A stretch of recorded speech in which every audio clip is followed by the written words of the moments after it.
All right. Good evening, everybody. Thanks for joining us. I'm going to give it a few moments for everybody to pop in.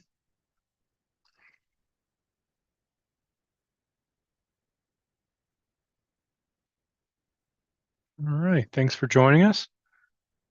Everybody's still coming in, so we're just going to pause a moment.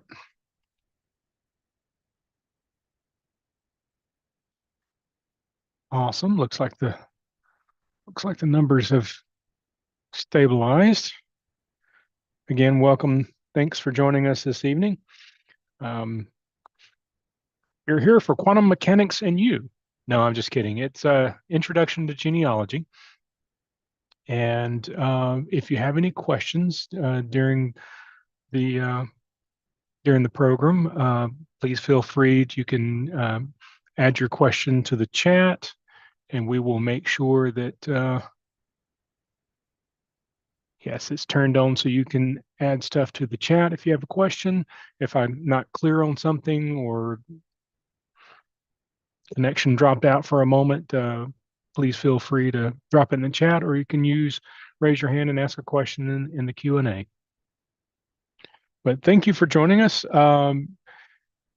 Microphones are muted. Can't see y'all. Videos turned off. So please make use of the chat. My name is Trey. I'm a librarian with the Genealogy Center at Haggard Library. So thanks for joining. And if I can get the slide to move. Uh-oh. Success.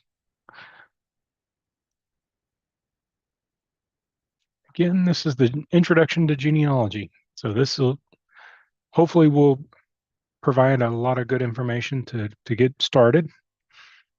So you can learn some of the basic beginner tips and tricks of what you need to do to get started researching your family history and start filling out your family tree. Tonight, our class objectives, we're going to, hopefully you'll discover how to begin and where to start. We'll examine your who, what, when, where, and why to develop your research strategies. And we'll identify some basic resources that will help you begin your genealogy research. And I would like to ask at this point, is anyone joining us tonight, have they not started their genealogy research yet, or have just recently started and just really taken the first steps? How many of you haven't have just started or haven't yet started? Y'all can just raise your hand. All right. All right, got a couple. Good, good. All right. Well, hopefully this will be useful for y'all. So, what does genealogy mean to you? I know we're coming here hoping to find how to get started in discovering your family's histories, right? In the um, purest definition of Merriam-Webster's online dictionary is an account of the descent of a person, family, or group from an ancestor or from older forms. Very clinical. Regular descent of a person, family, or group of organism from a progenitor, or just simply for our purpose, is the study of your family ancestral lines, is the study of your family history. And getting started, the main thing we start with when someone comes in and go, hey, I'm interested. Oh, I'm seeing somebody with a question. If there's slides, can everyone see the presentation slides? Maybe somebody is not able to see.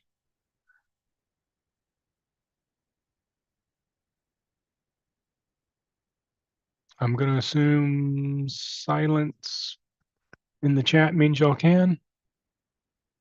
Hmm. Okay. Thank you.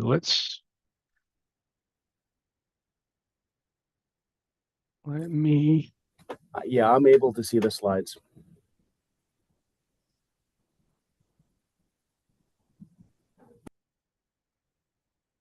Well, I'm not seeing the outline, the green outline when we started going live. It's not showing the green outline. So pardon me for one moment while I troubleshoot.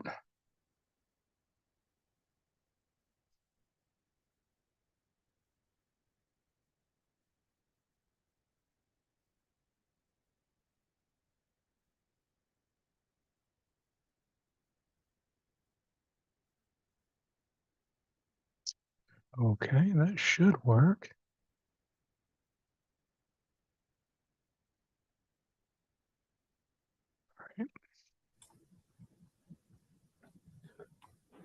So for all accounts, what I'm seeing is the screen should be sharing. Yeah, I mean it says you are viewing on Okay. Trey screen. Yeah, All and right. it's recording. All right. So some of y'all can see them and maybe somebody can't. I have no answer to that. I'm sorry. Okay. Well, hopefully we can get that resolved. Okay. Sorry about that. Uh, Slight technical issues. Okay. When someone walks in to the genealogy center and comes up to the desk and is like, I would like to start. Where do we start? Always like to give them a blank copy of this ancestral chart. And this is, yes, you can find these online that you can fill out if you don't want to do the paper old school um, version. But I find it a useful tool, a useful exercise when you're starting. It was for me to have multiple copies of this. Keep one blank as your master copy, but use this to start filling out with as much information as you can. Um, you can start with you in the number one position, filling out as much information, then back to your parents, great grandparents, going back through the lines and filling out as much information as you can in each of those positions.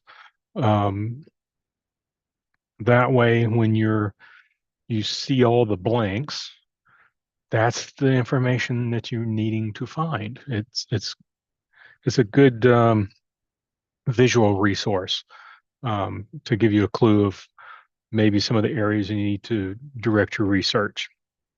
And it's also a good indication of how little or how much you already know.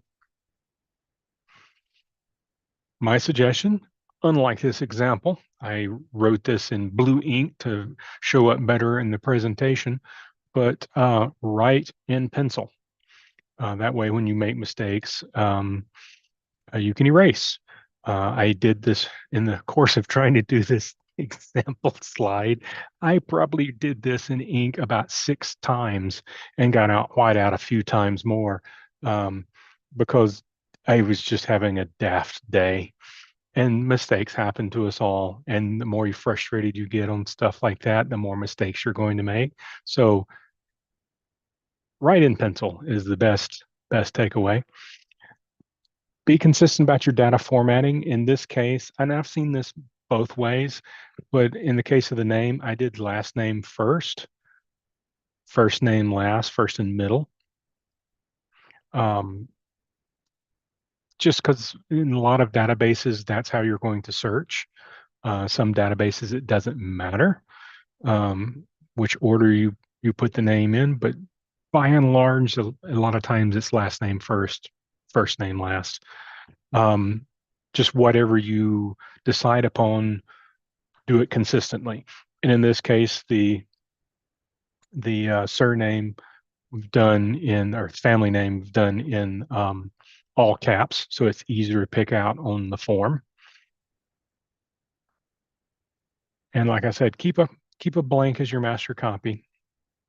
So you can make additional because this is going to start a um, whole series of pages of these. And in the first position, this will be your chart one.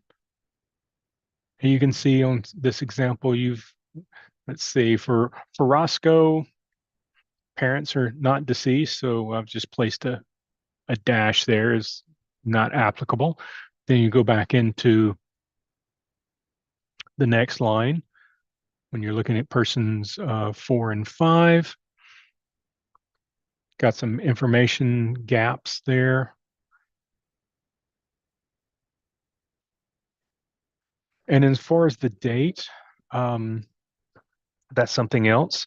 Um, be consistent with the data formatting. So um, all caps for surnames, easier to pick out. For dates, uh, you can either, your preference, because again, I've seen this both ways, but pick a style and go with it. So do the international standard, which is date, month, and year, or you can do the US standard, which is month, date, and year. And then when you're listing out, location, that's going to be city, county, and state.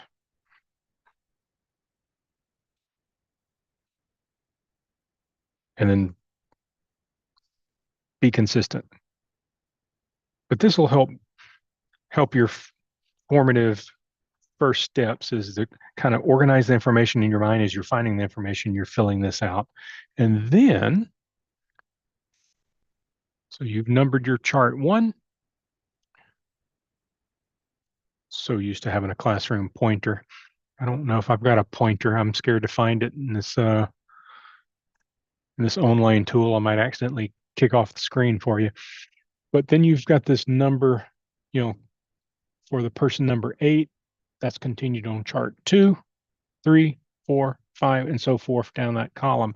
So when you're going to do your next chart, say you're going to do the Buck Henry Doe and Carol Thompson, you're going to start Buck Henry chart on number 2 and so forth. And that will look much like, come on screen. We have a question. Sure. It's from Barbara. Are these charts available at Haggard Library? Yes. We also have these are online on the Genealogy Center's page for you to print them out. Like I had mentioned, you can also find free versions of these. There's different flavors and slightly different amounts of information available through different sources. Ancestry, Library Edition has these charts available. In fact, for this one, for the ancestral chart, which this is originally from the ancestry.com's site, they've dropped this chart in off their site, and it's a web form that you can fill out, and it's oriented kind of, this is more oriented horizontally, landscape, and they have a form that's oriented portrait that you can type in the fields and print it with the fields typed out, and it has a little bit more information per person than this version does.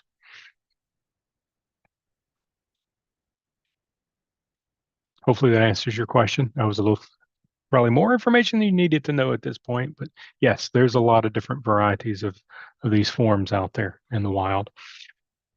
So your family group record is the next form, important form that we hand out that ties in with this one. This gives some basic information, your ancestral chart. Family group record, again, write in pencil. Keep your consistent data formatting on your name, whether it's first name, last name, first name, international standard date, US standard, whatever. Keep it consistent throughout your forms. Don't jump around. But this chart, the family group record, will correspond to the ancestral chart. So at this top line here, top lines, in that second row of lines with the address, We put under the ancestral chart number because this is referring to um, the first ancestral number, chart number 1, and this is family unit 2, 3. Because as I back up here, you're picking up Doe John and Meadows Mary in the second and third place. So you're continuing on with that.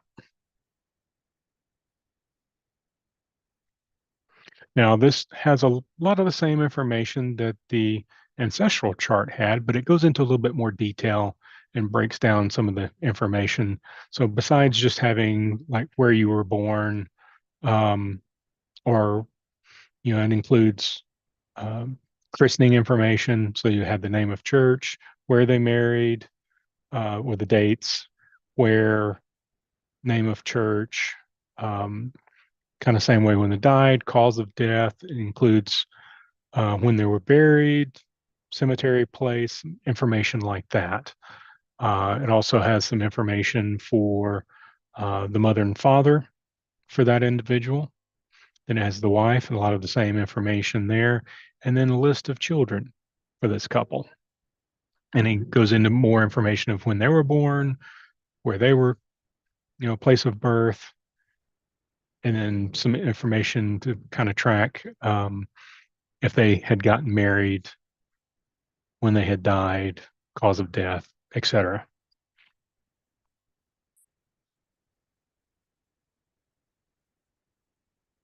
So these two charts are really useful tools, basic tools. Doesn't require batteries, just a pencil, um, to sit down and fill out and pull together your information that you can remember off the top of your head or have it written down somewhere, or you're able to ask a family member um, to help fill out any of the information and go from there. And that's a start. And any blanks, that's your research focus. Because, and we'll talk about this in some more detail in a moment when we talk about the who, what, when, where, and why. So, the who. You started with your ancestral chart. You started with filling out what you can on the family group record. You've gotten as far as you can go off the top of your head or what your immediate notes at hand. So now, organize your data, whatever other written records you may have, other notes, other letters, correspondence with family, any newspaper clippings with obituaries, or any of that kind of stuff that you've got that you've kept around for either sentimental reasons or because you had in the back of your mind you were going to do some genealogy research. Gather those around, find them wherever you have them pigeonholed around the house. And I'm not being judgy there because we all stuff papers wherever we find them at the time and go, I'll file these later. And then they end up in various odd places around the house. I'm talking of myself here. Eventually, they'll all get together in the same spot.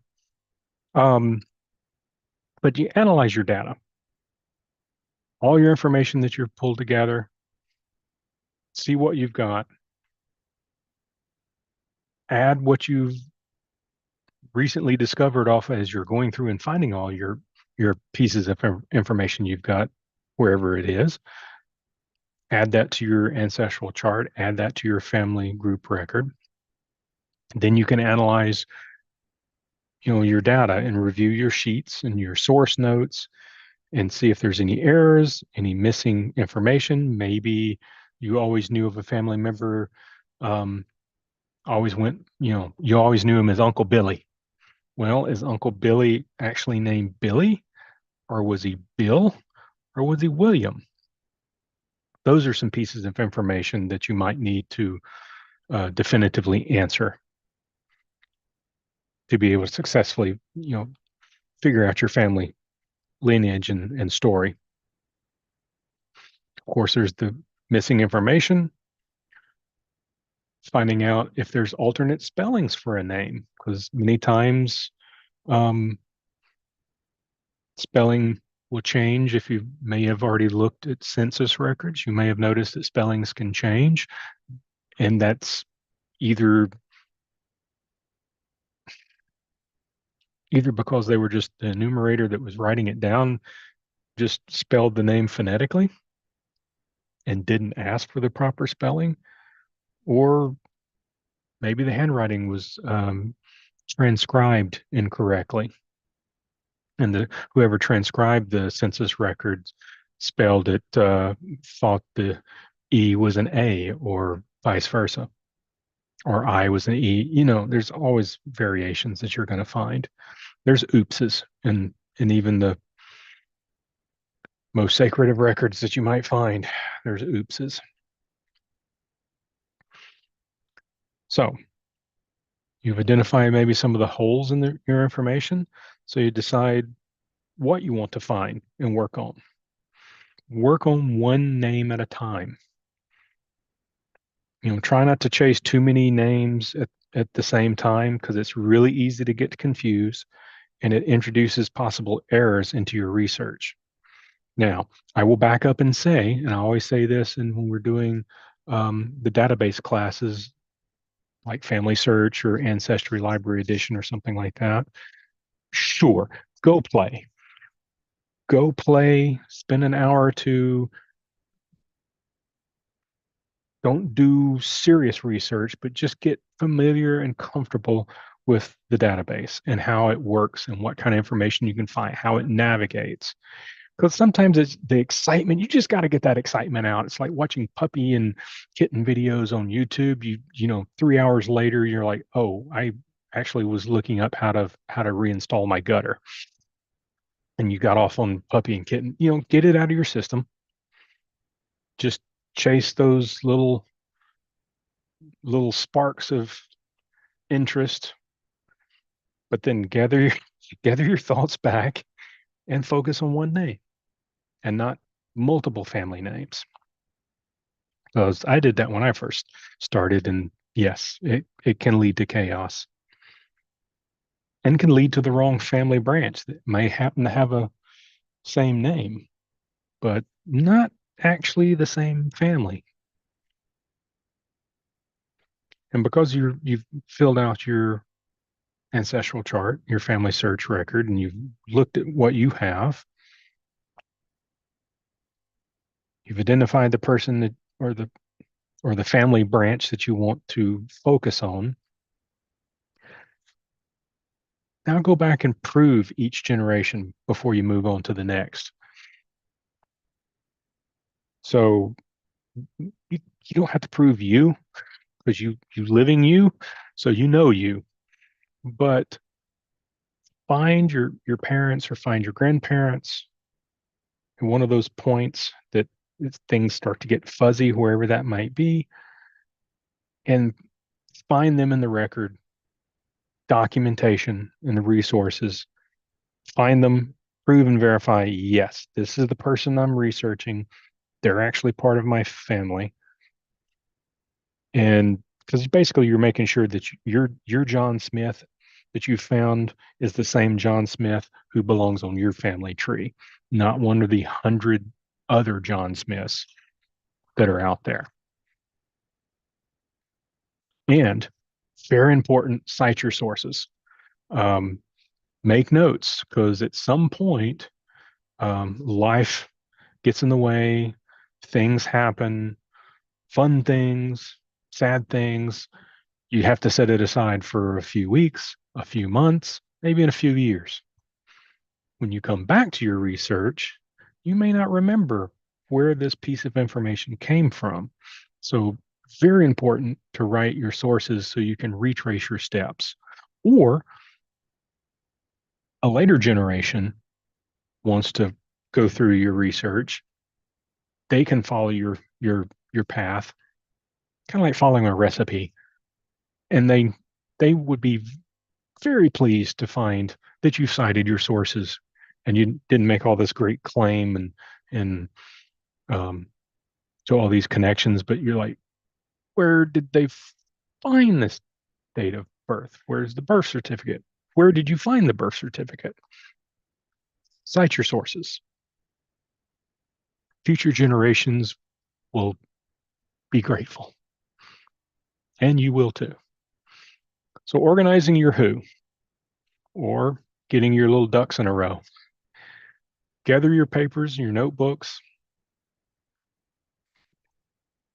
You can organize things on Ancestry if you have a personal account with Ancestry. You can go through and look at that. Um, just note that anyone can borrow a limb from your tree. So if you're asked if you find somebody with copies of a photo that turns out to be one of your family members, ask them to borrow. Just don't copy it. Just be polite. Have some etiquette. Uh, go through family search. There's also downloadable software. As I mentioned, there's a lot of different things where you can do the family tree. There's something called legacyfamilytree.com. Um, and I forgot to look this up to see what is their latest edition. Here in my notes, I have Legacy 10, but they may have updated to a new version. But it's free downloadable software.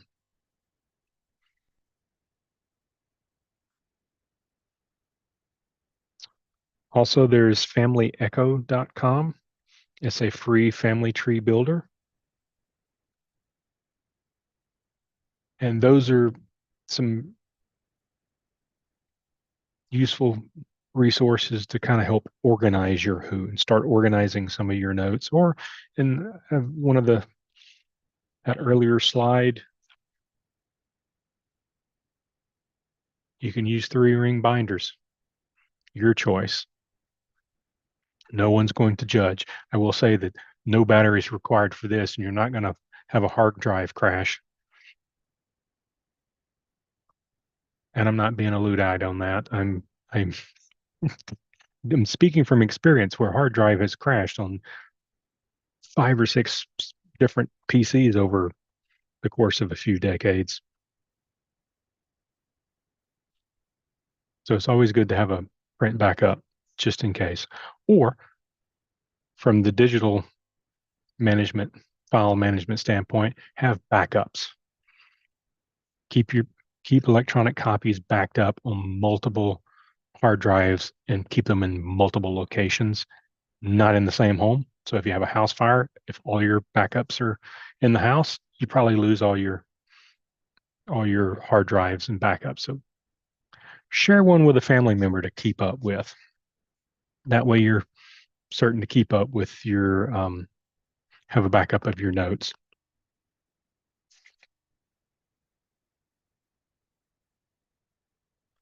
So what data are we gathering?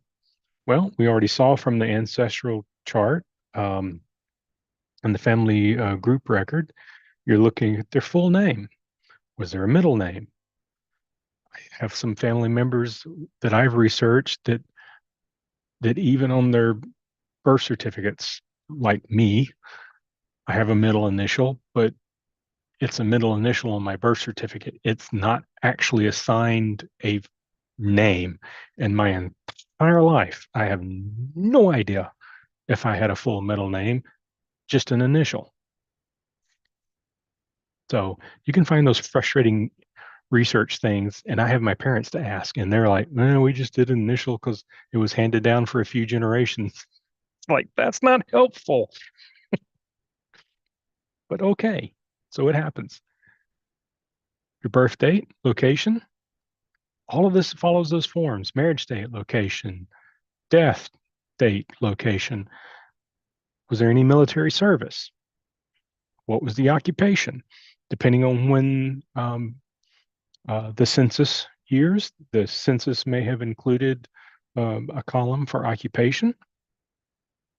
Um, some early census information didn't. They just counted how many, um, it was the head of household and how many souls lived in the house within a range of years of, 0 to 10, or how many was 10 to 17. I don't know if those are the accurate breakdowns, but that you get the gist of it. Um, so you might be looking at military records for things. Occupation could be a photograph. Um, I will share here that this photograph is a fire department from 1920, and this is a photograph of from one of our colleagues who is now retired, who's, I believe she said her great grandfather was one of the drivers for one of these fire trucks. She just doesn't know which one of the four of the fire trucks, but he was a fireman and he drove one of these fire trucks in 1920. Any school education, you might be looking and glean some information from any kind of school records you might be able to find. Some of these things will be easier than others to find, and sometimes you might stumble across what you think is an impossible discovery, or an impossible area to discover, only to find out, oh, that was the easiest thing to do. You never know. That's the beauty and the curse of doing genealogy research. You'll never know until you get into it and start where your trouble points. And everybody's going to be different. Everybody's trouble points are going to be different.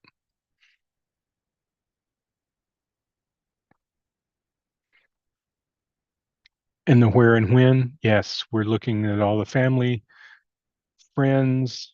You're looking for birth certificates. You're looking at death certificates, marriage certificates, military records. If there's a family Bible in existence with one of the relatives that has recorded a lot of the birth, death, and marriage information, great. There may be some school records that family members have kept, or yearbooks. You can always try to research and piece together things with yearbooks, depending on how far back the records we're looking at. Census records, even cemetery records, or um, maps of cemeteries. Sometimes the plats will have um, graves identified and who's in what grave mapped out. You're looking at deeds, wills, any kind of court records, things like that. But we're generally talking about the fact that the information you may be looking for can likely be found in many different uh, types of resources. And in fact, you'll probably have to go and try to find just about all of these different sources of information to find some of the answers that you seek. But again, we're not really talking about how to find these resources at the moment. Each of these types of resources is just a likely candidate to find family information. And it's likely to contain different and sometimes conflicting information. That's also a part of it. But don't be disheartened. Just that adds to the mystery and the mystique of doing your genealogy research. So, why? I'm assuming since you're here, you at some point had great intrigue or read somebody else's family history book, or someone else in the family has chatted you up about doing genealogy with their stories for their particular branch of the family, or something they've worked on for your particular family, and you're got, oh, this is actually kind of, I'd like to try this. Great. That's what it's about. Get that hook, that interest in finding out a little something about your own personal history, the history of your family. What are your family origins? Does those wild family reunion tales that you always hear about, are they true? Or what are the basis of those tales and great stories? You may be interested in finding lost family connections, long lost cousins, if you will, confirming family stories. That can be a double-edged sword because you find out your stories aren't as interesting as they're told by your uncle, or vice versa. They're actually more interesting than the bland stories that they tell. I'd say my family's stories are eh,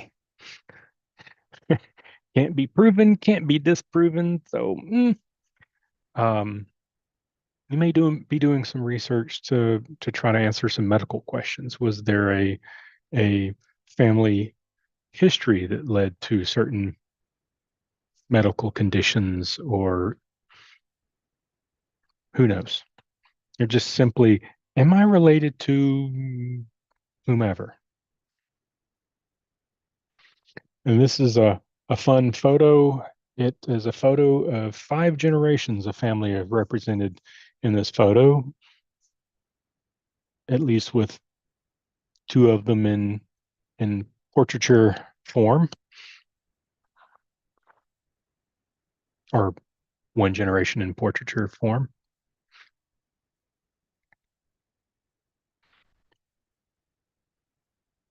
So I will talk about some of the research, kind of some basic guides to in getting started. But before I get into that, is there any questions so far? No, doesn't look like it. No, no questions so far. Thank you, thank you. All right. So tips for searching. And I'm sorry, this is almost kind of like a dry list, but it's some repetition of things I've already said, but that's the purpose, because it hopefully reinforce through that repetition that these are these are some of the basic paths that you have to tread to start out with your research. So start out, just have your ancestral charts filled out with as much information as you can, your family group records, have all that information in order, and have the surname that you'll be searching. I know I've said this before, but have have a pencil, have scratch paper or a good research notebook. Keep a thumb drive handy with you, flash drive, a little memory stick, and money. You might need to pay for copies if you go to a facility. If you get to that point, going into archives or something, you may need to. You may not be able to scan it freely to um, a flash drive. You might actually need to pay um, for that service. But before you go into a facility, once maybe you've expended all you can with your records that you have at hand, create a strategy, make a plan for what you're going to be searching. As I said, you search one name at a time, ideally, and just keep in mind, again, names can be misspelled. Keep a list of the different spellings that you find. That way, when you're going through, records or looking at handwriting and stuff, those things can kind of trigger and flag in the back of your mind and go, oh, wait, I need to look at that a little closer. Um, Sometimes dates are wrong. Search a whole range of years. Just because you know for a fact this record said it was in 1910, well, maybe might have been in 19, it could be in 1909, 1908. Search a broader range. Really start search broader and then start narrowing it down a little bit.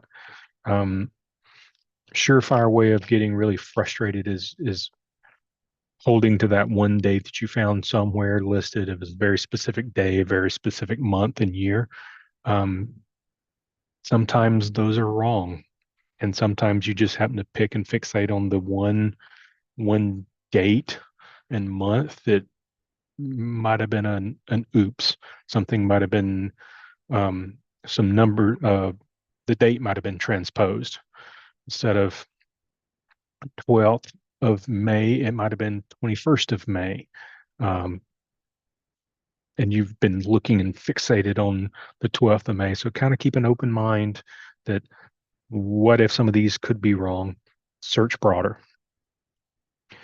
When you're doing one of the search engines, one of the searches in one of the resource tools that we'll talk about shortly, um, don't fill out every box in the search engine in the database, because that'll likely lead to very little or no search results when you're starting out, because you're really starting out very specific, and you just need to keep that search broad and narrow the scope after you've done the initial search and you're kind of honing in on what you're doing, and who you're looking for as you're following those little clues and threads, and keep track of sorry, excuse me.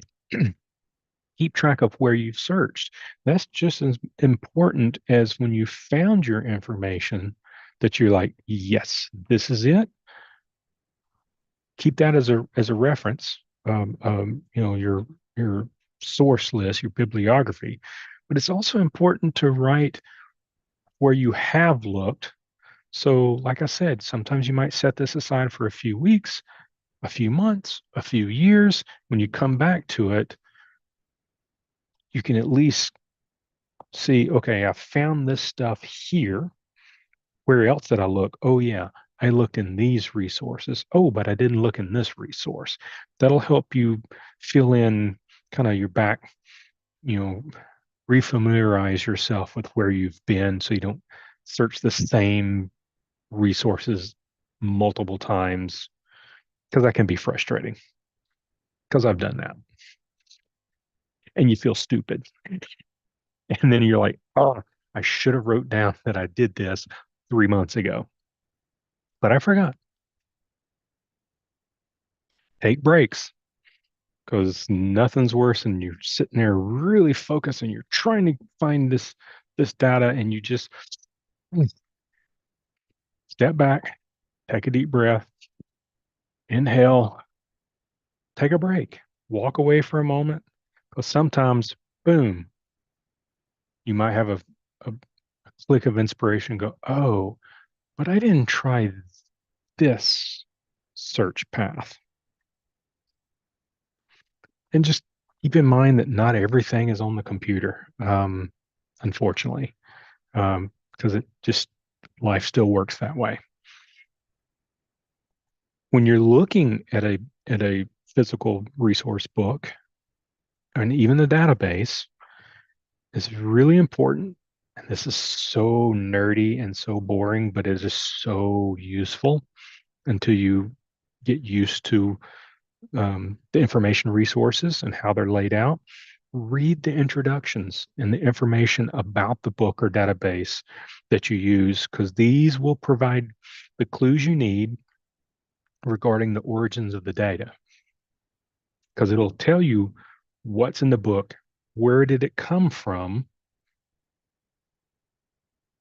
and that'll help you understand how the data was collected and how to interpret the information.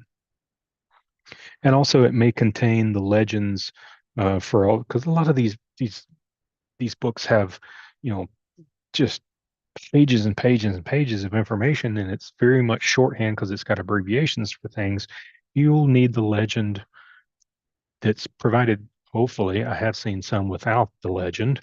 Um, but if it's a really good resource, it should have a legend of what the abbreviations mean. And they can mean different things across different publishers or different eras. So just keep that in mind. So it's important to understand how the book is laid out, where the information was pulled from, to know is this useful for me? Can I find the information that I'm looking for? And if you go to um, a library or archives later, let's just say you advance past us here and you need to chase information elsewhere in another larger library or archives, or actually go to a courthouse, find out what the rules are to access that information before you go.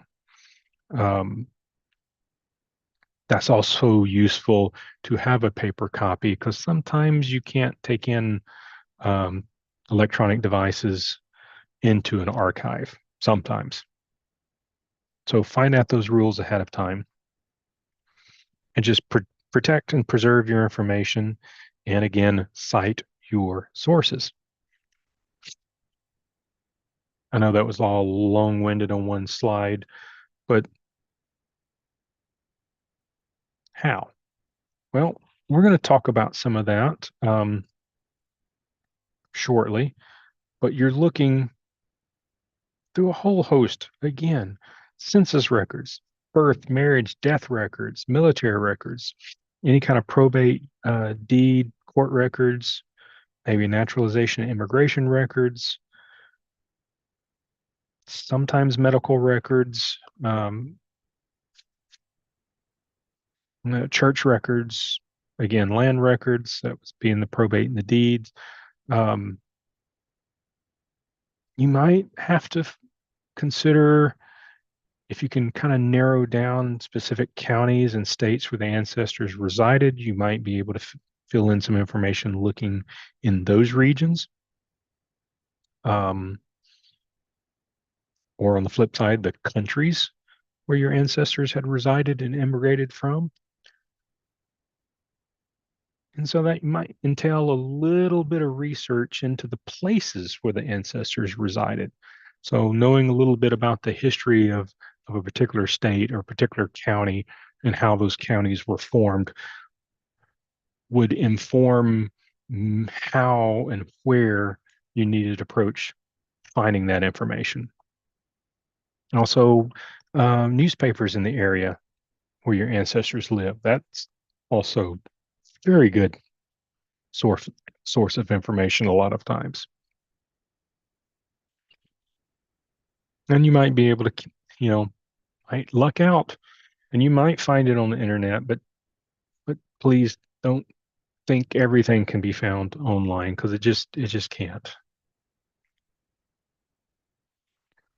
Historical and genealogical societies are also wonderful resources for helping in these kind of things, um, especially if you're researching out of state, um, across multiple states where you can't exactly just drop everything and go access one simple little book on the off chance that it might contain something that you're looking for. A lot of times, it's uh, great resources of those historical and genealogical societies. Um, Getting in contact with them, they sometimes will offer research help, or a lot of the members may be able to answer or familiar with the family name that you're researching and may be able to offer some guidance onto other resources that you didn't know about in an area that would be useful. Those are all just kind of broad strokes of some things of how to research.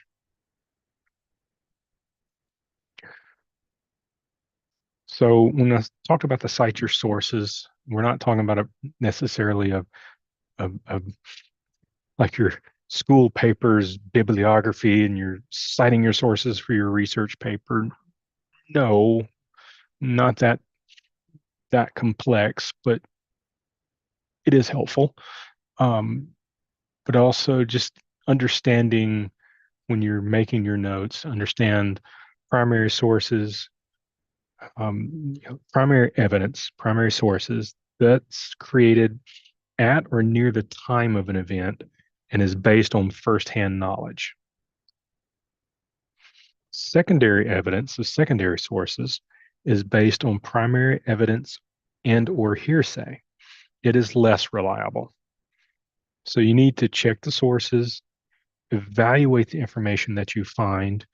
And again, that sometimes is helpful. It's another reason why you read the introduction to the information to the source, because it would help inform whether this was pulled out of primary resources or secondary sources. So you can kind of evaluate whether it was a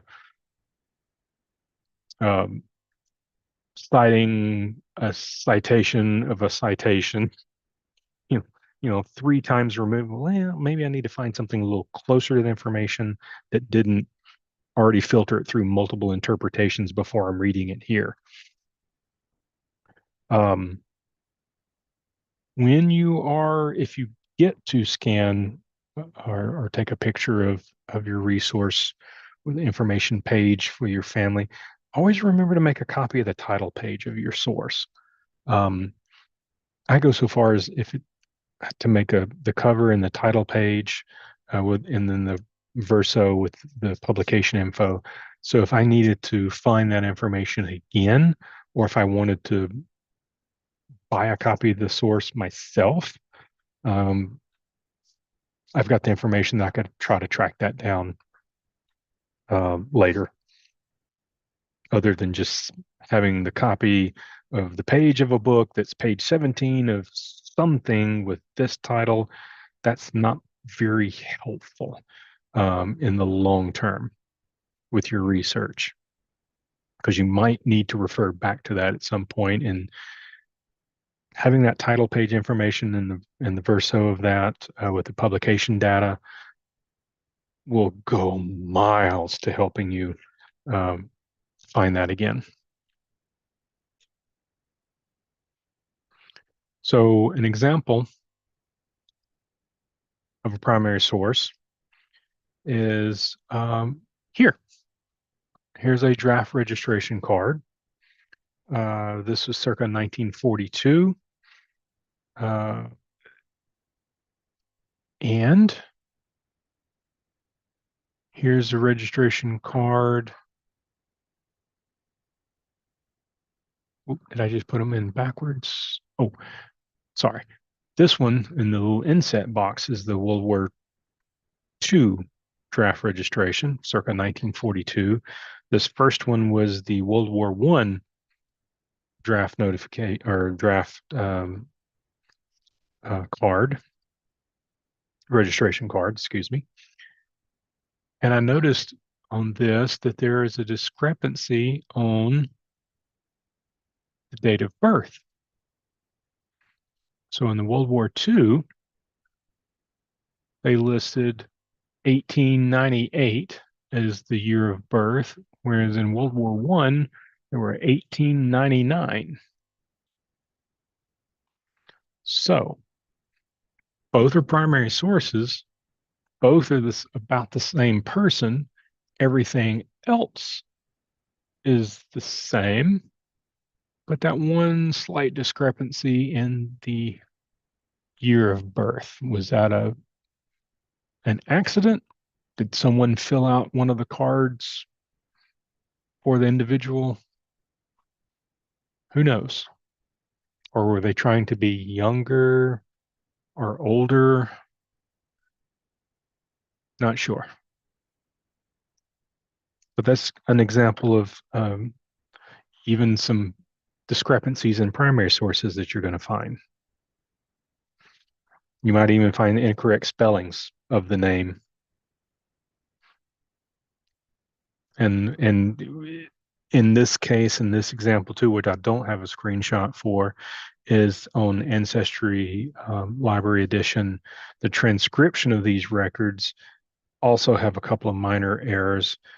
In the World War I example, there was an incorrect spelling of his first name, and then the error in the World War II example stated his age as 40 in the transcription when it's clearly written here on the card 44.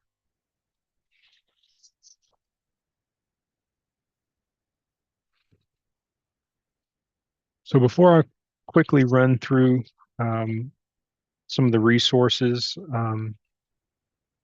that are really great resources to get started. Are there any questions so far?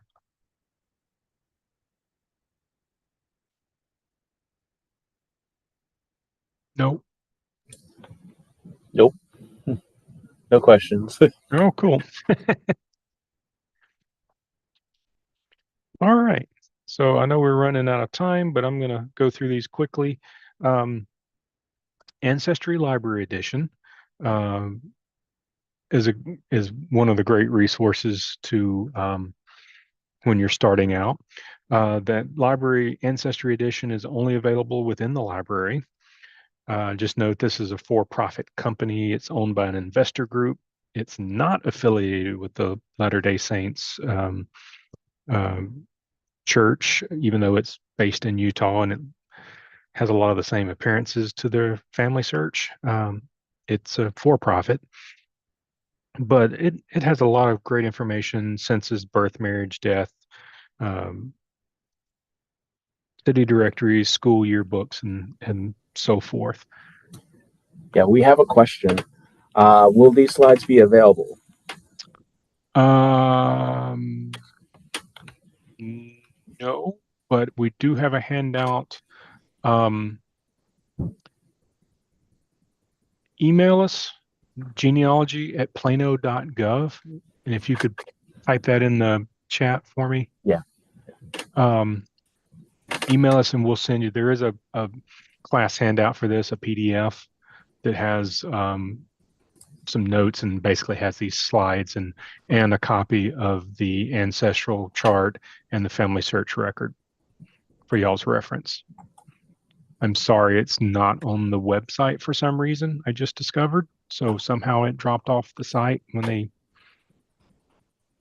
tweaked the site recently or at some point, because otherwise this should have been up there all along. But yes, just email us genealogy@plano.gov and I'll get you a copy sent.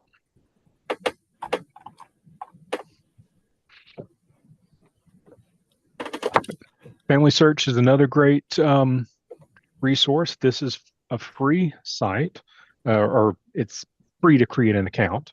It's a nonprofit family history organization, and this is the service provided by the Church of Jesus Christ of Latter-day Saints. A lot of people will use one or the other, either Ancestry or Family Search. I would suggest, and I strongly suggest, you need to use both. I know people get preferences over one tool or the other, but you need to use both these tools because about 90% of the records of Ancestry and Family Search are unique. The 10% overlap is probably the federal records that they both have, but they have collected unique pools of information that's 90% unique and different. So you really need to play with both tools. Yes, sometimes you get more comfortable using one or the other. That's true. We're all guilty of that with our preferences and ease of finding information, but it's different pots of information. Really important to use both, especially when you're starting out, because you might not get a hit in one, but you might get a hit in another. But just because you got the hit in the other, don't stay there because you might have other information. Does that make sense? Um, Another great resource, a free resource, is US GenWeb. And this is a database that's run by volunteers. And it's a collection of resources collected by societies or individuals pertaining to genealogy resources. So give this an explore. You can click on the US map by state and then the state subdivided by county or parish if you're from Louisiana. And they're run by volunteers. And they usually have um, links of information pertinent to that particular county, their heritage societies, historical societies, genealogical societies or groups, contact information, and whatever other good resources they might put up. I've seen some really good ones, and I've seen some really slim, I won't say bad ones. They're not bad. It's just they don't have a lot of information that they have available or that they've chosen to put up. But um, you will run into sometimes because it's volunteer run, some counties might not have an active person that may be in between someone that's taken ownership. I forget what they call it. You can't see me doing air quotes, ownership, um, um, coordinate for that site. Those, either they've moved on or retired, but it's a really good resource, and you never know what you might find. And it's a good source of contacts um, to like-minded folks across the country that might be able to help you with your research if you're researching some detail many, many states away from where you currently are. Texas State Library and Archives Commission has county records available on microfilm.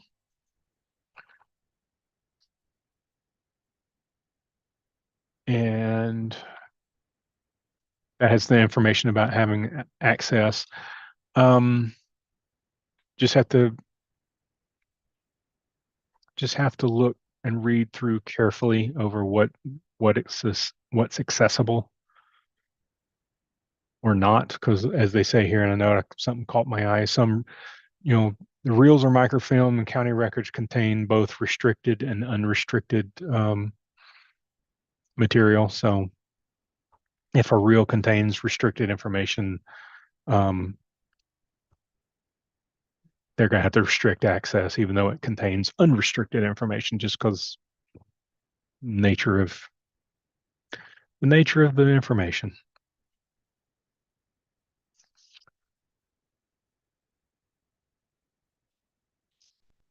Oh, I did have a slide, and I realized it was the WorldCat slide, um,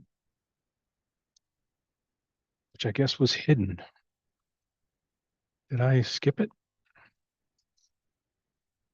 Huh. I guess I did by accident. It was hidden. Um, we're currently in a state uses a share it for interlibrary loan. Um, it's slowly getting all of the public libraries, participating libraries around the state coming on board. I would think most of them are online by now. Um, but the old WorldCat, our previous interlibrary loan deal, is still in existence. Other states use it, and libraries around the world use it. So if you're looking for a resource, it's a good resource to see who might have an item or a resource book in their collection. Sometimes it might be available. Yeah, it might help you find it freely available online sometimes, but that's a good resource. Um, additional Texas resources, Texas specific, of course. Don't forget our, you know, genealogy center, or I'm sorry, genealogy corner for the Collin County um, website. They have some resources. We also have the portal to Texas history that's hosted by the University of North Texas. It's a really good resource. And the portal was created and maintained, it's created and maintained by the UNT. It was, they started planning it back in 2002, and they launched it online in 2004. So, wow, I guess it's reached 21 years old at this point. And it's a wonderful, interesting gateway to many rare and historical primary resources provided by content providers throughout the state, or not providers, partners is what I meant, throughout the state. So it's a really, really cool resource. And of course, the Collin County's Genealogy Corner's got many resources available, including the historical marriage licenses, some dating back to 1884 for Collin County. It's also got school census records, um, and then I believe it was biographical sketches of the Collin County elected officials, past and present. It's kind of interesting. And of course, the birth indexes, death indexes, and marriage indexes um, are available. And finally, but not least, is our very own genealogy center. We've got a number of library databases. Like I said, Ancestry Library Edition available only through one of the public computers at the library. We've got Family Search, which is free. Um, free An account is free to set up and available. You can do that from home. You can do that from here. Fold 3 happens to be a product of Ancestry.com, but that is for researching military records. A lot of different military service databases. It is available remotely, so you can access that one from home. And currently, History Geo is a map, land records tool. So you can see the maps, you can see some of the original landowners. Their main thing is the original landowners project, I believe is what it was specifically called. Um, but a lot of good resources. We, of course, have newspapers, um, Plano Star Courier. We just recently um, have completed or on the very tail end of completing a grant process of getting the earliest part of our Plano Star Couriers digitized up through sometime in the early 80s is the cutoff. I forgot the exact date of year. But from early 80s back through the earliest that we have, that's in the catalog. You can find that through the library's catalog. Those are digitized. We still have the microfilm if you just want to go through the microfilm, but they are coming online on the portal to Texas History, which means they are keyword searchable, which is the brilliant thing of portal to Texas History. You can search for names. You can search for names. That's like the grandest. Um, so yes, those are slowly. It should be just about almost complete getting them up on the portal.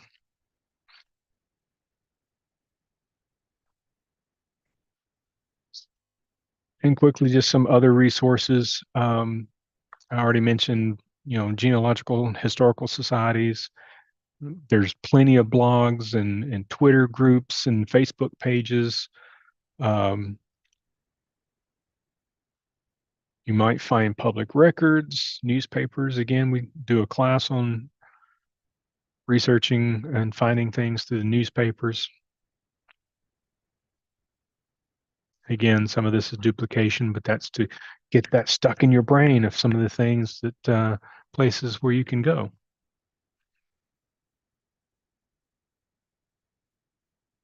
There's always special collections that could be found at a lot of different institutions, be it museums or academic libraries, universities, um, a lot of different places. Different historical societies have their own archives and libraries sometimes, special collections.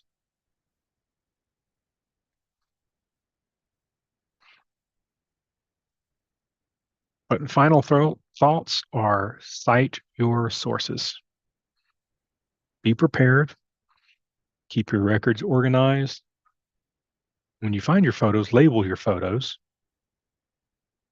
Maybe don't write on your original photos, but you know what I mean. Make notes. Don't damage your original vintage photos. and just keep an open mind of what you might find, where you might find it, and how they spell it or the dates. Just kind of keep an open mind because there's going to be inconsistencies out there.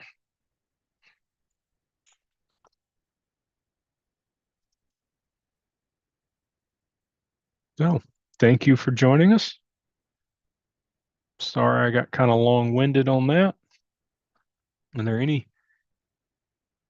Oh, I see. What international resources? There's a lot. It depends on what you're looking for. Family Search has international records. Library, the Ancestry.com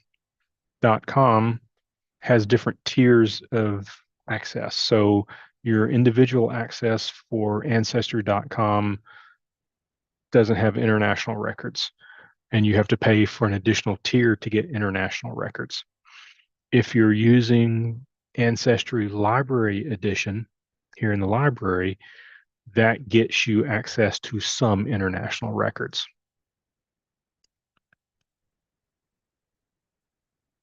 And of course, I think it's Family Search that has a number of wikis about how to research and resources in various countries around the world of where they point to um, sometimes researchers or institutions, organizations that can help, um, and where some of those locations are around those countries. Does that help? We do have some international resources, like kind of guides to get you started for some countries um, in the Genealogy Center here at Haggard. Um, Admittedly, our international records are kind of shallow.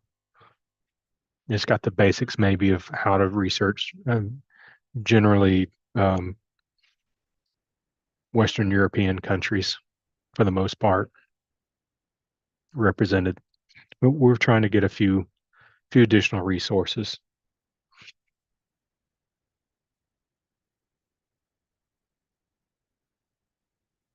hmm Yeah, it's a tiered system or a tiered subscription as an individual. So yeah, so that's a great thing to use for free with your library card. Come use the Ancestry Library Edition, and you'll get a little bit something extra tier that you don't have access to unless you pay for it as an individual. Exactly.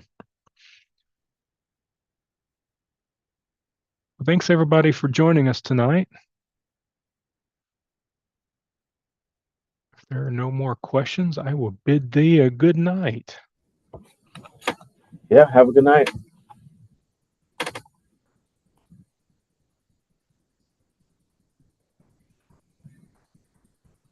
Y'all are very welcome.